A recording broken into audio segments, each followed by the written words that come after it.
Big Boss Kannada 11ರಲ್ಲಿ wild card ಎಂಟ್ರಿಯಲ್ಲಿ ಮುಖವಾಡ ಕಳಿಸಿ ಬಿಡ್ತೀನಿ ಅಂತ ಅಬ್ಬರಿಸಲಿ ವೈಲ್ಡ್ ಕಾರ್ಡ್ ಎಂಟ್ರಿ ಕೊಟ್ಟಿದ್ದ ಶೋಭಾ ಶೆಟ್ಟಿ ಭಾನುವಾರದ ಎಪಿಸೋಡ್ನಲ್ಲಿ ಕಿಚ್ಚ ಸುದೀಪ್ ಬಳಿ ರಿಕ್ವೆಸ್ಟ್ ಮಾಡಿ ಮನೆಯಿಂದ ಹೊರಬಂದಿದ್ದಾರೆ.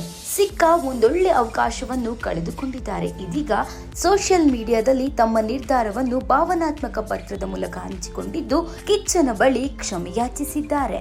ನನ್ನ ಪ್ರೀತಿಯ ಕನ್ನಡಿಗರೇ, ನನ್ನ ಬಿಗ್ ಬಾಸ್ ಪಯಣ ಮುಗಿದಿದೆ. ಆಟದ ಮೇಲೆ ಗಮನ ಕೊಡಲು ಆರೋಗ್ಯ ಸಹಕರಿಸಲಿಲ್ಲ. ಮುನ್ನಡೆಯುವ ಇಚ್ಛೆ ಇದ್ರೂ ದೇಹ ಮುಂದುವರಿಸಲು ಬಿಡಲಿಲ್ಲ. ಯಾರನ್ನು ಯಾವುದನ್ನು ನಾನು ಹಗುರವಾಗಿ ತೆಗೆದುಕೊಂಡಿಲ್ಲ. ಜೀವನದ ಜವಾಬ್ದಾರಿಗಳಿಗೆ ಆರೋಗ್ಯವನ್ನು ಕಾಪಾಡಿಕೊಂಡು ಮುನ್ನಡೆಯುವ ಸಲುವಾಗಿ ನಾನು ಈ ನಿರ್ಧಾರವನ್ನು ಮಾಡಿರುವೆ ಎಂದು ಪತ್ರ ಆರಂಭಿಸಿದ್ದಾರೆ ಶೋಭಾ ಶೆಟ್ಟಿ.